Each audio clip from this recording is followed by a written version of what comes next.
this one for posterity so the folks at home can see it. I didn't quite get everything I wanted in that last lecture, so I'm going to go ahead and record it again, make a couple of attempts before I post. But at any rate, here we go. And so let's view the screen right now and let's get started. Okay, so first of all, we're going to take a peek at the grades. Now listen, I'm very pleased so far. I'm grading tonight. So as soon as school's done around 3, 4 o'clock, I'll start grading. If you get your assignments in by about 5, you should be good to get it recorded this time around. And I have kind of held back a little bit on this latest study guide so you can go ahead and get everything done. But we're doing really well. As of Sunday, 58 had done the first one, the second one over 50, over 46, the second one. So we're doing really extremely well. So, but this is a little bit of a breather. I will now, let's look at the new one. Let's go to it right now. That's the world history. Let me move down here and get you guys up on the screen. And the new lectures, let's see, that's, okay, so this is what I posted last night. This is the study guide. I won't actually start grading this till, I won't put M's in until Sunday. So if you get it done between now and Sunday, then you won't have an M in there. I remember M is just for missing, you know, it's no big thing, but you know, it does calculate what your grade will be if you don't do it. So that's a good reminder. So it's basically the flashcards we did here, this lecture here, it's pretty heavy on this one, but all the lectures will help you answer that study guide. Okay, a lot of EX questions in this one, all right? Okay, well, as far as next time goes, you know, we'll have about 3 lectures. So the next study guide won't be till next week, probably on Thursday about this same time. So that's kind of where we're at. So let's keep up. Last semester, we learned the hard way. We gave too many study guides too fast, too early, and really had to back off at the end. Here, we're trying to spread them out a little more evenly and not, you know, not push so much out early. That's a much better strategy. It's already working better. All right, let's talk about a few things too. Just want to update you on the coronavirus. Why do you need this? You need this because at some point, you're going to have to determine whether or not Biden is being successful, and you don't need to, you know, give an opinion on that. It's not opinion. You're just going to give raw data. And here's what he said he would do: 100 million vaccinations in people's arms in 100 days. How well is he doing? I'm going to keep a kind of a running little deck here that shows that on terms of vaccinations here for Utah. We've got, we had on January 30th, we had 172,000, but only 15,000 that had the second dose. That was a 0.5% rate, but we've done much better. In fact, I checked this morning, and as of this morning, it's 2.2%. But I'll just update this, you know, from now on about once a week. So 310,000 people, it's about 10% have had the first dose, not quite 10%, maybe 9. But the second dose, we're looking at about 2.2% as of this morning. The United States nationally, it's 1.3 million per day, average as on February 1st. So that's good news. The bad news is Super Bowl weekend. If people party and whatever, these numbers are going to go up. Here, this is a very important chart. Every time there's a holiday, then there's always a lag as the virus people get exposed, and it takes a few days to a week for symptoms to emerge. Memorial Day, summer activities, 4th of July really got us. Summer activity got us, but that shouldn't have happened. There was no need for that surge. If we'd have worn masks and we'd have had social distancing that summer, this would have stayed really flat. But Memorial Day, everybody gets together, notice the jump within a week or so. And then Thanksgiving was, well, everybody can tell you that once people start to head indoors with colder weather, that things are going to go up. Everybody knew this was going to happen, but we still weren't social distancing. We still were not doing what we needed to do. But Thanksgiving was a tremendous jump. Watch what happened after Thanksgiving. And then Christmas and New Year's, boom. And so by the time we get to Biden's inauguration, we're in a pretty bad place. So 100 days of mask wearing, more social distancing, we just got to do it. Now, another reason we need to do this, people, is because the more we let this virus spread, the more chance it has to mutate. The more different strains we get. we got to shut it down so it can't mutate, or at least not mutate as fast, so we can keep ahead of this situation. And the number one issue of all of this is basically to make sure that we don't overwhelm our hospitals. That's really the key. Utah went through about 3 weeks where the hospitals were just, there weren't any ICU beds left. I mean, we were in a really bad place there during that peak. Okay, well, all right. So do your job, do what you got to do, help the country out. Let's get this infection rate down, and let's help our scientists in that, and let's get this vaccine effective, and make sure we get updates to the vaccine and we all stay healthy and we can have a normal year next year. All right, now this guy, Brian Sicknick, you might remember him. He was the Capitol Hill police officer who died in the line of duty protecting the Capitol in the attacks on January 6th. He died the next day of his wounds. Now, he was Air National Guard, served in the Middle East in the war in Iraq, Operation Southern Watch, Operation Enduring Freedom in 2003, from Springfield, Virginia, and joined the Capitol Hill Police. And there was a very touching moment for him where he was allowed by Congress has to approve this, he was allowed by Congress to lie in state in the nation's capital, which is something that's very seldom given to civilians. It's usually military heroes, former past presidents, Rosa Parks, for example, John Lewis, civil rights icon. But this is, I think, just the third Capitol Hill police officer that has been allowed to lie in state and have this ceremony where people can come in and pay their respects. If you look around the room, you see all of the officers that he served with. And here's a military, if you know anything about the military, this is what the Air Force gives you when you're done. But, and here he's been cremated. And then here's a wreath honoring his service. And again, you look at this, if you know anything about the Air Force, you know what that is. But at any rate, yeah, the president got in line and came and visited, and family members and others could come. Again, social distancing and mask wearing at all times now in the nation's capital. But this is the ceremony that happened yesterday.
And with Joe Biden, of course, we have a person who has deep empathy and really cares about people. And you could see him at the end there with his lovely wife, First Lady Dr. Jill Biden, paying their respects to someone who died defending our capital, died defending our democracy. And it was quite a moment. So I thought we should share that. Now, we're now going to go to a completely different topic. Okay. So it's kind of hard to transition out of that in a calm way, but let's do it. Now we're going to completely change gears here. Okay. And we're going to get into the section where we really teach you our political vocabulary. Now you've had to learn a lot of it on the fly because of the events of surrounding the inauguration and the vote count. But now let's go back and make sure we get all those other terms that you should have learned along the way, including rule of law, right? Rule of law is, instead of having the whims of a person, a king, a tyrant, some sort of dictator, monarch, whatever, decide how we should live. We create laws to determine how we should live. And the Constitution is the oldest living constitution in the world. It's a new invention, really. It started about that same century of actually writing constitutions down. Most constitutions are simply traditional. Like England, for example, they don't have a written constitution, they have a traditional constitution. And in the ancient world, it was much that way. But this new invention of actually writing this down, this was the first truly national constitution that has lasted for 232 years. So it's something to be proud of. Where was the rule of law born? Well, all of you guys that had, of course, ancient history, you learned all sorts of stuff about Mesopotamia being the first civilization where they invented writing and all that kind of thing. And I'm not going to rehearse all that. In fact, I'm teaching that today, by the way, in the afternoon. But we're just going to, give you a brief little summary if you didn't have this. And this was the first civilization, something like 5,500 years ago. They created what we call civilization, which is based around agriculture.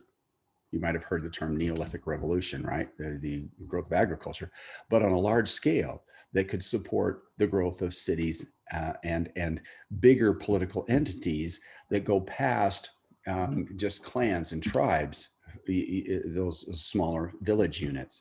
So civilization is a particular lifestyle. And one of the things about civilization, as you guys learn, is there's a stratification of society. There's the upper class, there's the middle class, and there's the lower classes. And then there's the lower classes. This idea of civilization being divided by class, I mean, India is probably the best example where they had the caste system. Anyway, point is let's take a look at Mesopotamian civilization. At the top were the priests and the warrior kings, the Lugals, they were called. So they were priest kings. They're both priest and king. Here's what you have to understand about most of human history. There is no separation of someone's religion from their government. There's no separation of church and state. The idea of the separation of church and state is a uniquely new invention promulgated here by Thomas Jefferson more than anybody. But we'll talk about that as a separate units. But understand, through time, religion and government are kind of one and the same. And then to protect the priests and the Lugals, the warrior kings, was a group of warriors whose job it was to plunder nearby towns and cities and also to defend their own city. Often these cities would be walled for their own defenses and so on. But the majority of the population, we're talking about 95%, were peasants who grew food. The thing about these levels as they formulated in Mesopotamia, you never really got out of it. If you were born a peasant, you stayed a peasant. If your dad was a warrior and you had any physical ability at all, you became a warrior too, right? If you were born into the priest class, you became a priest class or a Lugal. Think of Egypt. It's a little easier to see in Egypt. In Egypt, you have the pharaohs. That's one family, basically, the pharaohs that are gods that run everything, declare their laws and everything else. And underneath them were scribes and warriors that would keep the society in line. And over 95% of the people were basically peasants, serfs, or slaves.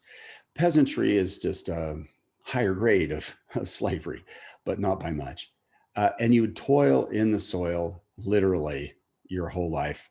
And your family would toil in the soil for maybe 3,000-4,000 years in succession with no change. You just do not do what we call go up the classes system very often. It just didn't happen, very rarely in the ancient world. And at the bottom were slaves. Okay, and there were a lot of slaves. Usually captured in war and stuff like that. Now, or people that would be sold into slavery to pay debt. So if you were a farmer and you couldn't pay your debts or your taxes, you might sell one of your children into slavery. That was a thing that happened a lot. Okay, so now this is, of course, the same group that invented writing. They needed it to record the harvest, to plan the harvest, and to monitor trade with other places. You're going to see that they're going to get these big stiles or stones from Iran. How much wheat do you pay for one of those? And kind of get a trade system going, because the cities became centers for trade. People would bring their goods in, they trade and go back. It's created what we call a modern marketplace. So civilization had a lot of interesting things going with it, but one of the things they would have at the center of all of these would be some sort of temple where they would worship their gods. And the gods, of course, would also help them define the seasons, the planting season, and all this kind of stuff. So, their whole society was built around these temple sites. And the Lugals, the priests, would be the ones in charge of it. And they'd be the ones saying, yeah, it's going to rain and we're going to have, spring here soon. So let's get busy planting and that kind of stuff. So they structured the society from the top of these ziggurats. One of the ziggurats is called the Ziggurat of Ur, which is maybe the source of the biblical story of the Tower of Babel, where a bunch of peoples were captured, spoke different languages. They couldn't, communicate very well, but they managed to build this huge temple that went way up to the sky. Okay, so there's a lot of ties here to ancient society, but the most important thing for us today is these styles. Now, what happened is after many centuries, right, from the Sumerians to the Babylonians, there was some cities that got a little bigger and stronger than others, and they captured other city-states. And when they did, right, one of them, a leader, Lugal, by the name of Hammurabi, decided that he wanted his laws known in every community that now was part of his growing kingdom. So again, trading wheat, probably, for these stones. They brought these stones down and carved over 300 laws into these stones in cuneiform. And so they would then plop these in the middle of every town that they took over. Now, each town had their own gods. They were polytheistic. They worshiped many gods. But this particular god right here, Marduk, who was the god that gave Hammurabi, here's Hammurabi, the law. So what happens is that gods decree the laws and man literally just writes them down. Now, that's not really what happens here. What really happens here is if you read these carefully, you understand that these are decisions that have already been made in the past. This is a really important concept. The idea of Hammurabi's code being something that, a god decreed to Hammurabi and he wrote them all down one day, that would happen in the case of Moses, but it's not going to happen here. What these are court cases. It's pretty obvious from reading them that these are precedents, things that they decided in the past, and now they're applying to future law. So for example, if you stole a pig, what would happen then is that you get caught and you stole the pig. So what is going to be the punishment? Well, the punishment would be you have to pay 3 pigs back, or the equivalent of 3 pigs back. So in the future, if somebody steals a cow, guess what? The precedent would be 3 cows. Whatever the precedent was, it would be the standard upon which you would judge future cases. So they would have judges too in those days, and they would look at the law and determine from the law what had been decided in the past and bring it to the future. This is really important for you to know because it's the entire basis of our Supreme Court system. Our whole system of law is based upon prior decisions, prior precedent. So if you're in the Supreme Court, first of all, what you do, and you get a challenge to a law, the law is written and Congress, and you respect that. That law is important, but it may conflict with other laws. So there's a challenge. The decisions made then are all recorded. They're codified. Keyword here, codified. They're put in the code, the legal code. Decisions made about this law and cases brought against it, what was decided. We call this by a Latin phrase called stare decisis. You're going to see the word stare decisis again and again, but basically it means if the Supreme Court makes a decision one day, it's not likely to change its mind for a long, long time. It's going to go with the decision that was previously made. Take the previous decision and apply it to future similar situations. And that's mostly what the Supreme Court does. The cases we will talk about by the Supreme Court will be those where they actually break that tradition, and it's rare and doesn't happen very often. And that's why we talk about them, because they're big cases. For example, Brown versus Board of Education, which overturned a decision made 80 years earlier, which basically said that you can separate people by their race. That's somehow okay. Well, it was never okay, but it took 70 years before a case came by to break that. So when you break with the stare decisis, you break with the old rules, that becomes big news. And those are usually the kind of cases we focus on. But this distorts people's view of the courts. It distorts it in this way. You think that because they did it once, that every case is like that. And most 99% of them are not. They would have written in stone this decision, and you live by that decision. All right, well, let me give you an example. This Hammurabi's code, we've got in the next study guide. I'm going to go ahead and save this. I haven't published this yet, so I'll post it up right now, but a little later. But anyway, the next study guide, you'll have got a reading here on Hammurabi's code. Now, you can basically skim that because the part I want you to see is the laws covered. Okay, so basically there's a section of actual examples of laws in Hammurabi's code. You can see pictures of it. You can see of the different styles and stuff that were done. But let's go ahead and look at some of the laws covered. Now, this is what's important about Hammurabi's code is Hammurabi is the first to write it down, written law, and to put it out where people could see it and understand it.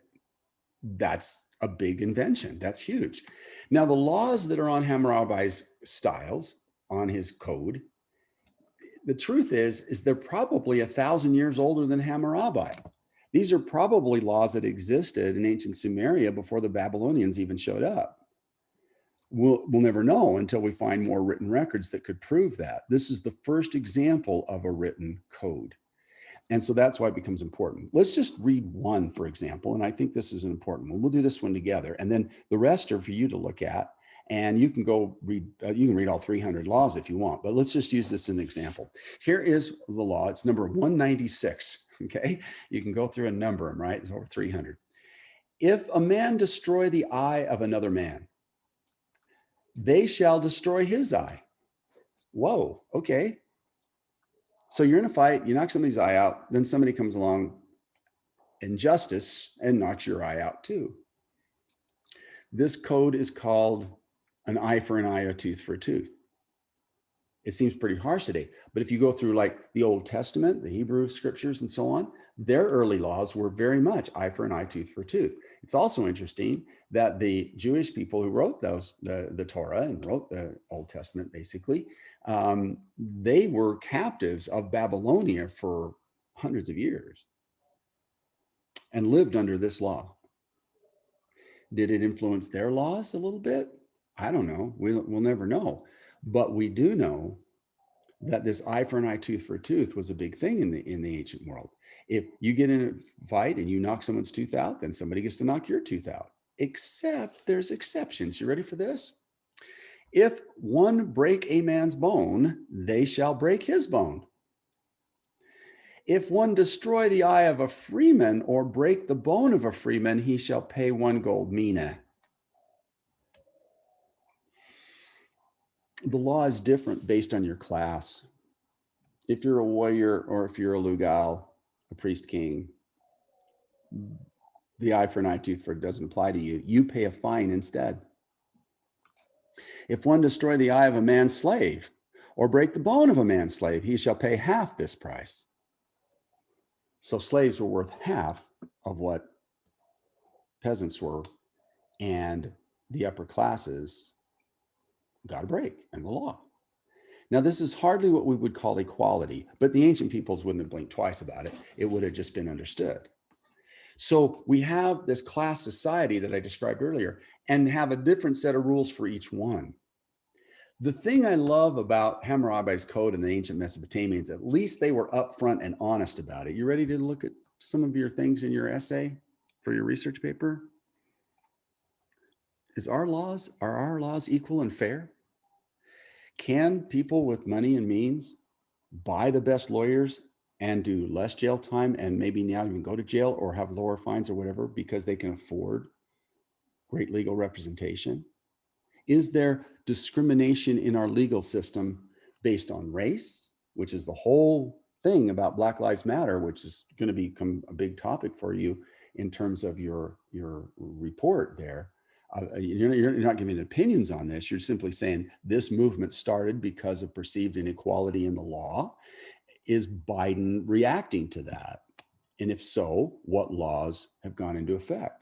One of the things that happened, of course, in the last few years is that a lot of families have been separated at the border. I don't know if you know this or not, but the wall, we've stopped building the wall. That's over. That's done. There's a lot of landowners in Texas along the Rio Grande River that are very happy about that because they were going to be cut off from their own land because they own land down right to the riverfront. But what about those families that were separated? Well, they're working on that now. And that can be one of the things, two of the things that you could put in as things that Biden has done to address that one section of your research paper on equality. So this is an unequal society, but at least they were honest about it. At least they said, yeah, we're going to discriminate based upon your level in society. Now, what you're going to do for your next study guide, not this one coming up, not the one that just came out today, but the one way next week, is you're going to take one of these laws, and I don't care which one it is, I hope everybody picks a different one, or you can even go to Hammurabi's Code itself and find new ones because it's great. It's entertaining reading, no doubt about it. But the same token, what I want you to do is to pick one, say fraud. We have fraud in our society too, right? I want you to pick one that they had a problem like fraud and that we have it too, and compare the solutions. The truth is, many of the problems they faced, we face today. We're not that much different than they were 2,000 years ago, 3,000 years ago. Let me give you an example. This is a kind of a different one, but it's interesting. So soldier goes off to war. One of the warriors goes off to war, attacks a different city. It doesn't go well and gets captured, but everybody thinks he's dead. So the warriors come back, say, yeah, we lost the battle. Your husband's dead. This widow, then after a period of time of grieving, remarries. A couple of years go by. She has children from her former husband and now the new husband. And the fallen hero escapes and comes back home. Now what? Who's she still married to? Who gets custody of the children? Which marriage is honored? They actually wrote laws about that because apparently that happened. And obviously more than once, so they wouldn't have written a law about it. What do you do in the case of somebody missing in action, military person missing in action, that you think's dead and comes back to life and you've already remarried and gone on with your life? Kind of a tricky situation, but it's an interesting one. So they're dealing with real human problems here, like theft and trade and liability. So I just want you to pick one. And, in normal times, we spend about a day just reading these and analyzing them as a class and whatever. We don't have that kind of time. We only have 30 lectures, not 85. But you guys can have some fun with this too. Pick one. And it'll be in your study guide, the next one coming out. All right, well, let's get back to the regularly scheduled lecture. So you know where the first laws were written down. You know where they first presented, okay? All right, now Hammurabi's Code. But there's another source of laws too that is really prominent in American law. And that is religious law, which basically descends from the Christians and the Romans. Romans were big on laws, right? And when they converted to Christianity, they merged the two. But where did those laws come from? Well, those laws came from Abraham, the monotheist, and are based in Jewish law. So Christian law is largely based on Jewish law. And also you should know that Christian law and Islamic law are also based in Jewish law. So we often call this in America the Judeo-Christian heritage in terms of laws. And it starts with this monotheist named Abraham. Now, Abraham was a polygamist. He had several wives. By one, he had the future father of all the Arab peoples, right? Which converted to Islam in 622. By the other, he had the leader of the Hebrews, who one of the branches, one of his sons were the Jewish people, okay, the tribe of Judah. They were still living in tribal relationships back in that time period. This monotheist, of course, would set up a pillar in Mecca, which would be the center of the Islamic world. This is monotheist here, and give rise to Jewish law. Now, you know that the Jewish people, of course, moved to Egypt and were enslaved in Egypt. After a long time there, centuries go by, they escape under the leadership of Moses. And Moses, of course, goes on to Mount Ararat and he gets from God the 10 commandments, and they're carved in stone. So just like the Hammurabi's Code is carved in stone, the 10 commandments are carved in stone, which means you can't change them. They're unchangeable. Our Constitution's not carved in stone. Our Constitution is written on paper, and it has at its core an amendment process. These laws are not amendable. So once the law is decreed, the law is basically forever. It has the weight of religion and government together. And they were very much eye for an eye, tooth for a tooth as well. There was one guy, I'll show you the book cover here in a second. He wrote a book called Living Biblically in the Ancient World. And he went through the whole Torah, all of the Jewish scriptures, and went through and tried to detail every single law that you would have to obey in ancient times if you were going to be a practicing Jewish person and obey all the laws. And it was 72 pages, single spaced, of just laws. Let's go to a link here really fast. This is the book he wrote, A.J. Jacobs, and it was an interesting book, no question about it. But there's some obvious ones, like the 10 Commandments, love thy neighbor, be fruitful, multiply. Those are obviously, important. But then we get down to some others. There's hundreds of them that are now often ignored. For example, you cannot wear clothes of mixed fibers. Don't mix wool and cotton together, for example, right? We'd all be in trouble on that one. Don't shave your beard. If you wonder why so many, Hasidic Jews and that don't cut their ringlets or their beard, it's because the law said not to. And most Islamic communities too, that law is still in effect. It affected Islamic law too, not shaving your beard. And then also stoning adulterers. That's a practice that hopefully we don't do anymore. I think, in the New Testament, there was an adulteress that they, don't throw stones. You who is without sin cast the first stone. If you remember that, it was a big change in the law, big change in public sentiment. But at any rate, there's a lot of them here. One that isn't listed on this little list here is the idea of dietary restrictions. So there would have been dietary laws. So if you have Muslim friends, you have Jewish friends, no, they don't eat pork. There's other friends you have that are prohibited from eating certain things, right? And so you should kind of learn about that, respect that. I'll never forget, we go on a field trip with a group of students, and we were off to Utah State University on a college thing. And we packed nothing but ham sandwiches for the whole group. Boy, did we feel stupid. So we quickly ran to Kentucky Fried Chicken because we had several Muslim students in our group. We should have just known better. But we learned from that mistake, right? And we planned better in the future to provide at least a variety, But at any rate, this is where a lot of our laws come from. A lot of our laws originated in religious law and found its way into Christian law. And also many of those same laws found their way into Islamic law. For example, there's one that all of them shared together in ancient times, and that was called usury. Usury was prohibited. What is that? That's charging interest on your money. If you lend somebody money and you don't physically do any work, you just lend them the money, you charge them an interest rate, 5, 10%, whatever. That is called usury, and it's prohibited in ancient law. Jewish people, Christian people have kind of put that one to side. And so now you go to the bank, you borrow money at an interest rate. But in Islam, they keep that law. They haven't abandoned that one yet. So banking systems in the Muslim world are very different and have a different set of rules. In order for people to buy a home or whatever and get the money they need, it has to be a different set of rules because they still prohibit usury or charging interest. So it's very fascinating to see how all this played out. All right, so we'll talk more about that, how the Judeo-Christian heritage, especially in the United States, had a big impact on our laws, which are very similar to Islamic laws. These three religions are sister religions. They all started with the same origin with Abraham. They're all monotheistic, and they share a lot of the same laws, mostly the same prophets, and many of the same teachings. Okay, so now let's jump to another group called the Greeks. Now, the Greeks were not at all like these religious communities, and they weren't at all like Mesopotamia, and they weren't at all like Egypt. They weren't bound by certain dogmas. Their gods were capricious and just a little strange, Jupiter and all that, Saturn, and I'm giving you the Roman names, but nevertheless, Zeus and all that.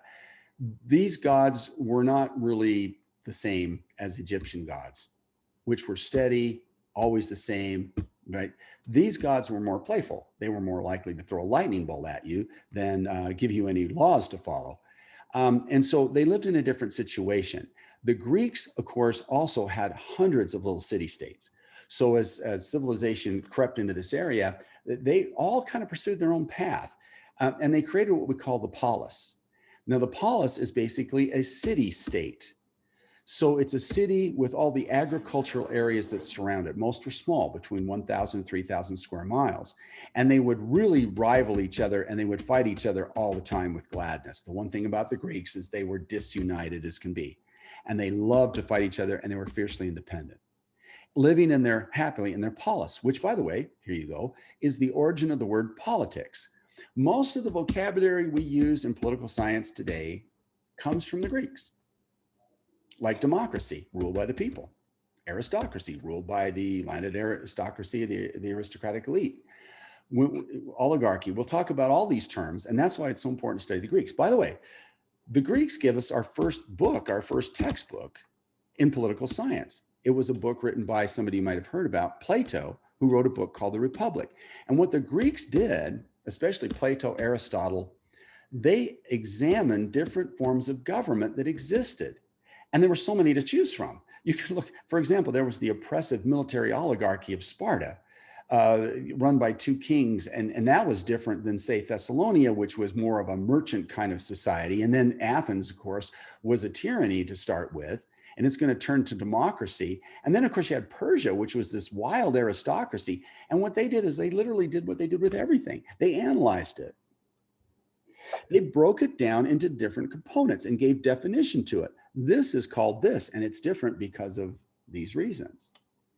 It's what they did to science too. It's what they're going to do to basically create the scientific mindset that we now use today to govern our lives. And one of the good examples is the word tyrant.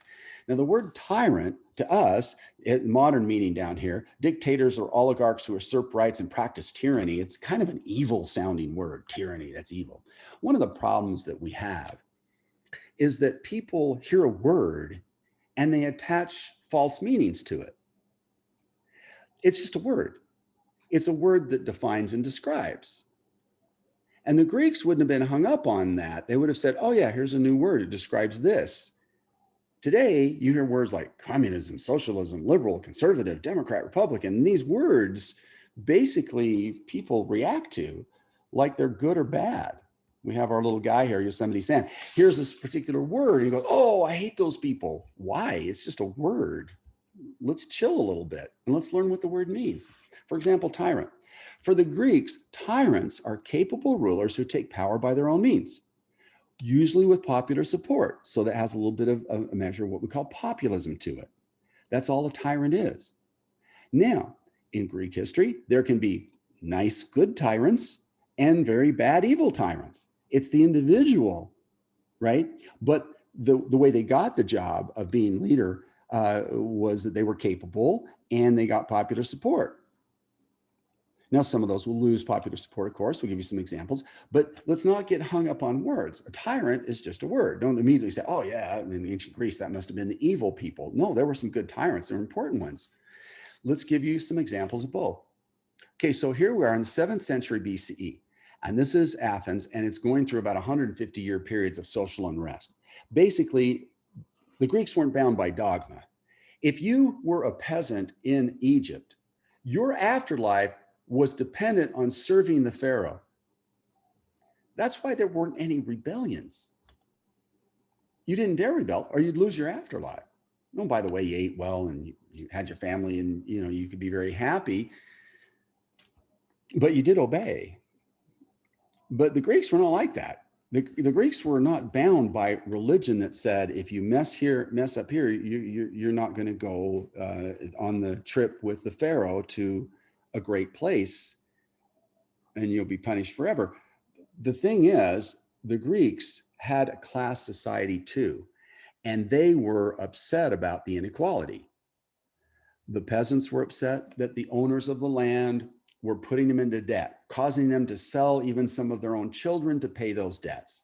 They were really upset about that. The merchant class, which was a new class because there was a lot of trade going on in Athens, they were now wealthy but had no say in how things ran. The place was run by an aristocracy of landed elites that owned land from the original days of the founding of this city-state. And so they had total control.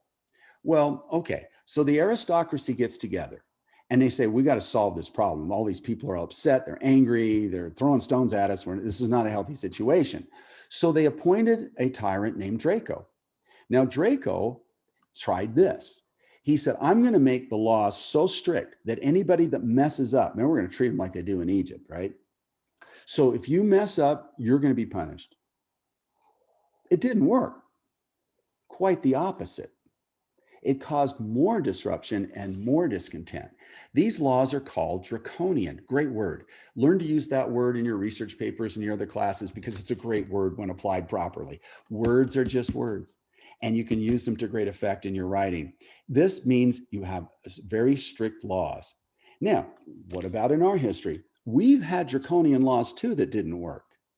One of the best examples is prohibition. We actually, but one of the constitutional amendments that you'll need to know, make sure you know which one it is we made alcohol illegal. Now, alcohol, of course, has been with us since ancient times, and we're talking about 6, 7, 8,000 years of alcohol consumption. And there's people that drink, obviously. But the point is we decided to go dry. So we passed a law that you couldn't distribute or sell alcohol under the Constitution of the United States, under the Commerce Clause. You know what happened? Organized crime took over. Organized crime now brought the alcohol in from other countries, made alcohol. You had moonshiners in the mountains. And guess what? Alcohol consumption actually went up after prohibition, and so did illegal activity. Revenue, too, to the government, because nobody's paying taxes on that alcohol, went down. We didn't go more than a decade, and we had to repeal that law with another amendment. It's one of the few examples in the Constitution where we put an amendment in, it was real draconian, didn't work, and we had to back off. Guess what we can do with alcohol now? We tax it. Organized crime doesn't control it anymore. The state of Utah does. In the state of Utah, if you want whiskey or wine or whatever, you have to go to a state liquor store. You buy it from the state of Utah. So the state of Utah makes the profit and it collects the tax, and they use that to pay our expenses here in Utah, much of which is earmarked for schools. In other states, they don't have state liquor stores. We're rare in that, but they sell it, but they tax it. And also they test it to make sure it doesn't have like a crazy alcohol content or it's harmful. The criminals used to sell wood alcohol and mix it with other alcohol, water it down, that kind of thing. And it would literally make people sick and go blind in some cases. So you need some purity. Now, this has happened again. Starting with Richard Nixon, he decided that the way to stop drug activity in the country was to make these harsh laws that increased penalties for possession of, well, even gateway drugs like marijuana. And so as a result, we had our jails were flooded with hundreds of thousands of people for low-level nonviolent drug offenses. It did not stop marijuana. In fact, more marijuana was being pumped into the country across the borders of our country, and marijuana use was actually higher. So states finally said, no, let's just legalize it, starting with Colorado. And then you grow it and you monitor its purity, because some of the stuff coming from the criminals, right, is going to hurt you, harm you. But here it's all regulated by the state and tested by the state and sold by the state. And the state now collects license fees from the growers, and it's now a legitimate business. And they make hundreds of millions of dollars in taxes off it, which they use to defray costs. And guess what? Marijuana use actually dropped. Draconian laws can backfire, is all I'm saying. And there's two instances where the war on drugs ended because it had to, where jails, it was too expensive. Too many people in jail, too many, and we didn't have money we're collecting to pay expenses. So both marijuana and alcohol are good examples of draconian strict laws that just failed, right? We have to trust people, to do the right thing when it comes to not abusing, right? I mean, it's got to be our own personal decision to do what is in our own best interest, because you can't make law about everything. So that failed. So when it failed, they got rid of Draco and the draconian laws, and they put in a reformer, another tyrant. So you go from kind of rough, mean tyrant to really nice guy. And this tyrant, Solon, mandated the creation of a new constitution. It wouldn't have been written down, but he did some interesting things. He's going to lay the foundation for the democracy that will happen a little later in their history. He went and he canceled all debt. What? You know, there's talk right now about us canceling all of the debt for your student loans. Why? Because we need you to get through college. We can't have you not go to medical school because you can't afford it. We need you as a doctor. And by the way, that's in our best interest too, because you'll not only make a lot of money and pay lots of taxes and pay more expenses for the country that way, but if you're saddled with 10 years of debt, I think it's the #1 debt in America still. He canceled all debts, and then he releases the peasants from serfdom. He freed the slaves, essentially. How do you do that? Well, yeah. And they went out on the land, whatever, and they started to grow olives, and they started to create their own little plots of land and their own, and create, stuff for their own sustenance. That was kind of a big thing. And then any slaves that were sold into slavery to other city-states, he raised the money to buy them back, so he could bring them back to Athens. And then he said, anybody out there, and this has never happened in the ancient world, anybody out there who wants to come to Athens who's got skills, immigrants who can bring us skills and whatever, and can grow our economy, you're welcome, come on in. And that expanded trade and opportunity, and Athens would grow to about 300,000 people, which is huge by ancient standards. And their economy flourished, because basically they freed people from debt. They allowed them to, well, look at what we're debating right now, $15 minimum wage, canceling student debt, and also basically bringing immigrants into this country from other places that have skills. For example, Silicon Valley. If we don't hire the best engineers here, they're going to work in India, they're going to work in China, they're going to work in other countries, and we're going to lose that manpower, that intellect. It's an intellectual brain drain that we've got to worry about in this country, as people say, you know what? Life might be better in Germany. Why don't I go take my PhD in engineering and go there instead? So that's what's being proposed now, is how do we bring more immigrants? A country as small as ours, we're only 4.5% of the world's population. We need to grow or our economy shrinks. We need more workers, not less. And we're not growing internally fast enough to keep pace with all of the things that we need to do. So this is kind of a Solon type moment. Is Biden a Solon? Who knows? We'll find out in 100 days. But the Solon's reforms were transformative. And then the next tyrant, Pisistratus, comes in and he maximizes it. He gets the oil trade and wine trade going all over. They created these beautiful pots and they fill them with oil and they decorate them and whatever. And olive oil from Athens and wine from Athens became prized throughout the Mediterranean. And then they got really lucky. They found a silver mine. Somebody was walking along, kicked over a rock and said, what's that? And they found a silver mine. So they were able to pay for a lot of this growth and expansion, including to build this temple to the goddess Athena here, which is called the Parthenon, to upgrade their defenses, to build more ships, and things, they never had it so good. And had things continued like this, we never would have had the invention of democracy. Tyranny would have been a great form of government if you get the right ruler. Now, the next tyrant was actually Pisistratus' son, Hippias, and he started out okay. But then there was this little feud with, people in love with each other and whatever. There was a big fight. His brother gets killed. He almost gets killed. And then he goes paranoid. And he started to act very irrationally, torturing people for no reason, decreeing laws that were just outrageous. And so the aristocracy gets together again. And they say, we're done with them. And they do what we call a coup d'etat. Now, you've learned this word already. Normally, this is the first time we present it. But a coup is in Spanish, it's like the hit of the state, golpe del Estado. You sit there and from inside the thing, you take over the government. And they kicked Hippias out. They sent him to exile, which is what they did in those days. And then Cleisthenes becomes the new tyrant, right? With popular support of the aristocracy, of the upper classes, the ruling classes. Now, there was another guy by the name of Sagras who wanted that job, who felt slighted when he wasn't made the tyrant. So he does something extraordinary. He goes to a rival, and I dare say evil city state of Sparta, where they were nothing but a military camp, a military dictatorship. They treated their people the harshest of any place anywhere in Greece. And he has a friend there, and he brings an army of Spartans in to take over. And they did. And the Athenians are looking at their lifestyle, a lot of freedom there. And they're looking at the Spartans going, this is bad news. And they revolt in a revolution.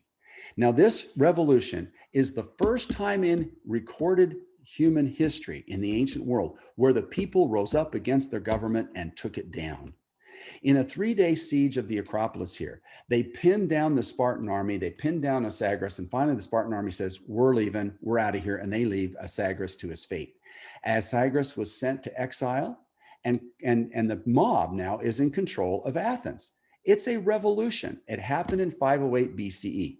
So that's kind of an important date. Remember, they're not bound by dogma. They don't have to obey their rulers like they would in Egypt or Mesopotamia.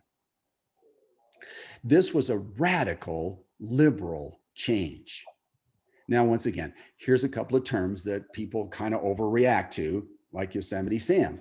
Let's get the definition down.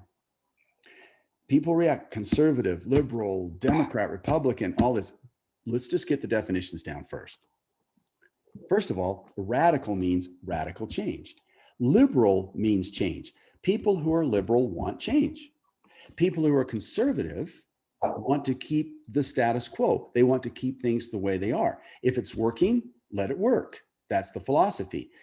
Liberals are saying, well, wait a minute, but it's not really working. We need to change it.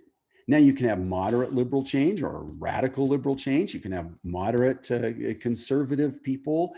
And so these are just terms that describe. And in this case, this was a radical change. It's a change where you're overthrowing a tyrant, you're not bound by dogma, and the people now are in charge. It's a critical moment. What to do next? They didn't know what to do. They're just standing there going, oh my goodness, what are we going to do? So they turned back to Cleisthenes, the last tyrant that they liked, and says, put this together, put a government together. And he realized the people now had been empowered. So he couldn't go back to ruling as a tyrant like he did before, which would be kind of like a king, whatever. He couldn't do that. So he came up with a new philosophy of government called democracy.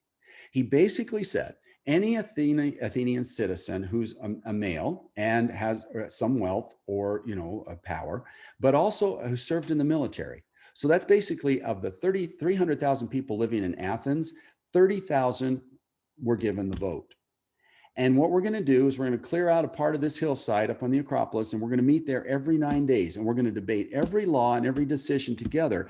And I'm going to pile up a big pile of black rocks and a big pile of white rocks. And if you're for it, grab a white rock. If you're against it, grab a black rock. We got lots of pots, put them in the pot. We'll pour the pot out and we'll count. And the one with the highest pile of rocks wins. And that was the invention of the vote and democracy. And that's a perfect place to end. All right, we'll see you guys in next week.